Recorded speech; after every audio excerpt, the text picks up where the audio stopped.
দর্শক, টার্গেটটা যেখানে ছিল সেখানেই যাচ্ছে, টার্গেটটা যেখানে ছিল সেখানেই যাচ্ছে। সে এসআইআর টার্গেটটা ছিল 1 কোটি। আপনারা জানেন এসআইআর চালু হওয়ার আগে রাজনৈতিক বিশ্লেষকরা বলেছিল যে মোটামুটি মিনিমাম 1 কোটি ভোটার লিস্ট ভোটার বাদ যাবে, 1 কোটি ভোটার নাম বাদ যাবে মিনিমাম, ম্যাক্সিমাম আরও হতে পারে। তো রাস্তাটা এসআইআর সংখ্যাটা সেখানেই যাচ্ছে, মানে 1 কোটির দিকেই যাচ্ছে। আপনারা জানেন ইতিমধ্যে বর্তমান মানে আজ থেকে মোটামুটি 55 লাখেরও নাম অলরেডি বাদ চলে গেছে। 55 লক্ষেরও নাম বেশি, 55 লক্ষেরও বেশি নাম বাদ অলরেডি চলে গেছে, মানে দ্রুত সে 1 কোটির দিকে রওনা দিচ্ছে বা যাচ্ছে। তো আগে মৃত ভোটারের সংখ্যার নাম কত ঘোষণা করা হয়েছিল, আর এখন ঘোষণা করা হয়েছে 23,48,095 জন। বুঝতে পারছেন, মৃতর সংখ্যায় শুধু 23,48,095 জন শুধু মৃত। তার মধ্যে যারা স্থানান্তর হয়েছে, মানে এক জায়গা থেকে অন্য জায়গায় ভোটার লিস্টটাকে স্থানান্তর করেছে, সেরকমের সংখ্যা হচ্ছে 18,55,302 জন। ভাবতে পারছেন। তারপর নিখোঁজ, মানে খোঁজ পাওয়া যাচ্ছে না আর কি, যে বেঁচে আছে না মারা গেছে, বাংলায় আছে না বাংলার বাইরে আছে, এইরকম নিখোঁজ সংখ্যা হচ্ছে 9,42,162 জন। ভাবতে পারছেন, টোটাল হচ্ছে মোটামুটি 55 লক্ষের মতো। তো এই 55 লক্ষের মতো নাম অলরেডি বাদ পড়ে গেছে, এখনও আরও দিন আছে। আপনারা জানেন 4 ডিসেম্বরের মধ্যেই কমপ্লিট করার কথা ছিল, কিন্তু নির্বাচন কমিশন 1 সপ্তাহ বাড়িয়ে দেয়, ফলে সেটা চলে যায় 11 ডিসেম্বর। আর আপনারা দেখছেন আজকে হচ্ছে 6 তারিখ, এইবার 6 তারিখ, আরও দিন আছে বেশ কয়েকদিন। তো এই বেশ কয়েকদিনের মধ্যে 1 কোটি একদম মানে নিঃসন্দেহে যাওয়ার সম্ভাবনাটা আছে। তো 1 কোটি যদি ভোটার বাদ যায়, তাহলে এই শাসক দলের, বর্তমান পশ্চিমবাংলার শাসক দলের একদম মাথা ঘুরে যাবে।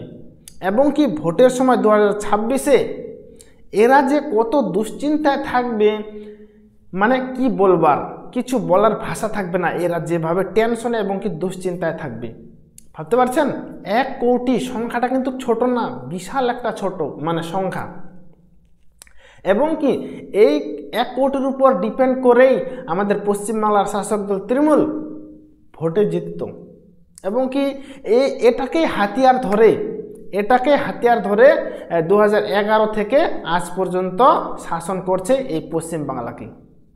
তো এইবার 1 কোটি যদি নাম বাদ পড়ে যায়, তাহলে 2026-এ কেন টানমান উঠবে না এই শাসক দলের, কেন ভয়ে কাঁপবে না, কেন মাথা উঠবে না, কেন মাথা ঘামবে না, এবং কি না জিততেও পারে, না যেত। এর আগে আমরা শুনেছি বা শুনতে দেখেছি যে নিশ্চিন্তে বলতো যে আমরা জিতবো। এখন 2026-এ ভোটটা হয়ে যাওয়ার পর হয়তো সেরকম বলতে পারবেন না, মানে মুখে মুখে বললেও অন্তর থেকে তবু একটা ভয় থাকবে যে জানি না কেমন যে হবে। বুঝতে পারছেন। তো এই হচ্ছে ব্যাপার বর্তমান এসআইআর। তবে 16 ডিসেম্বর মেন খসড়া তালিকা প্রকাশ করবে। 11 তারিখে গণনা শেষ, তারপর 16 ডিসেম্বরে যেটা অরিজিনাল তালিকা, এই 16 ডিসেম্বরে প্রকাশ হবে। তাহলে সেই 1 কোটির দিকেই যাচ্ছে কি না, 1 কোটির দিকেই যাচ্ছে অঙ্কটা। তো আমিও টার্গেট করছি, সন্দেহ করছি যে 1 কোটি যেতে পারে বা যাবে। আপনারাও হয়তো টার্গেট করে বসে আছেন। তো সেই লক্ষ্যেই যাচ্ছে এই এসআইআর হিসাবটা, গণনাটা। দর্শক, তাহলে এইবার দেখুন হিসাবটা কোথায় যাচ্ছে। মানে এটা অ্যাকচুয়ালি বিরোধী দল নেতা শুভেন্দু অধিকারী এবং কি নির্বাচন কমিশনের বদৌলতে। নির্বাচন কমিশন যেভাবে, মানে আমাদের শাসক দল পশ্চিমবাংলার তো কত আটকানোর চেষ্টা করে, এবার যখন আটকাতে পারল না, তখন বিএলওদেরকে হুমকি, বিএলওদেরকে ভয়, এবং কি বাড়ির লোকদের হুমকি যে আপনারা ডেথ সার্টিফিকেট দিবেন না জমা, এরকম মানে নানা ধরনের চেষ্টা।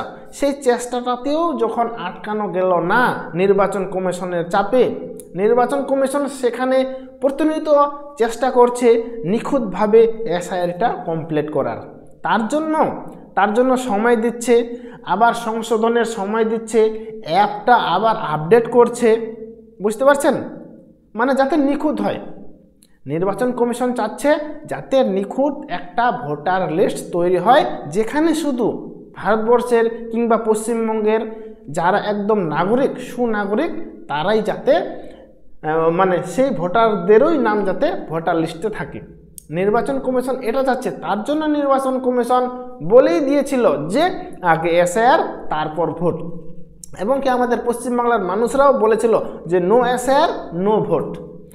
যতক্ষণ পর্যন্ত এসআইআর হবে না ততক্ষণ পর্যন্ত আমরা ভোট দেব না। আর এটা বাস্তবে, কারণ যেভাবে এবার আপনারা এই এসআইআর মধ্যে খবর শুনেছেন যে 2208টা বুথে এমন কোনো মানে ভোটার কার্ড বা ভোটার পাওয়া যায়নি যে যেখানে মারা গেছে, যে বুথে মারা গেছে, মানে এমন বুথ অনেক, যেমন দক্ষিণ 24 পরগনা 760টা বুথে কোনো লোক মারা যায়নি, কোনো লোকের ভোট স্থানান্তরিত হয়নি, বুঝতে পারছেন, মানে মারা যায়নি এরকম আর কি। তাহলে এই কত ধরনের চেষ্টা করা হয়েছে, তারপর আবার কমিশন চাপ দিল, আবার চাপ দিয়ে আবার সংখ্যাটা কমিয়ে আনলো 760, তারপরে আবার 7। তাহলে দেখুন কতভাবে চলছে হিসাব গণনাটা, মানে কি বলবার। তবে যাকে যা হচ্ছে মোটামুটি এখন মনে হয় ভালোই হচ্ছে হিসাবটা। হ্যাঁ, আরও নিখুঁতভাবে করতে পারলে হয়তো আরও এর সংখ্যাটা বাড়বে দিন দিন, ঘন্টায় ঘন্টায়, মিনিটে মিনিটে। তো দর্শক, এই হচ্ছে ব্যাপার। দেখা যাক 16 ডিসেম্বর মেন ফাইনাল খসড়া তালিকা লিস্ট তৈরি প্রকাশ হবে, এবং কি সেই লিস্টে আমরা দেখতে পাবো ফাইনাল যে পশ্চিমবঙ্গে কতগুলো ভোটার, অবৈধ ভোটার, মৃত ভোটার, নিখোঁজ ভোটার, স্থানান্তরিত ভোটার বাদ পড়ল। সেটা 16 ডিসেম্বর পরে বোঝা যাবে। ঠিক আছে দর্শক, সব কিছু ডিটেলস আমি আপনাদের মোবাইলে আপনাদের কাছে তুলে ধরবো। আপনারা শুধু নজর রাখবেন আমার এই দুর্লভ বাংলা ইউটিউব চ্যানেলে। ঠিক আছে দর্শক, দেখা হচ্ছে পরবর্তীতে। ততক্ষণে ভালো থাকবেন, সুস্থ থাকবেন। ধন্যবাদ।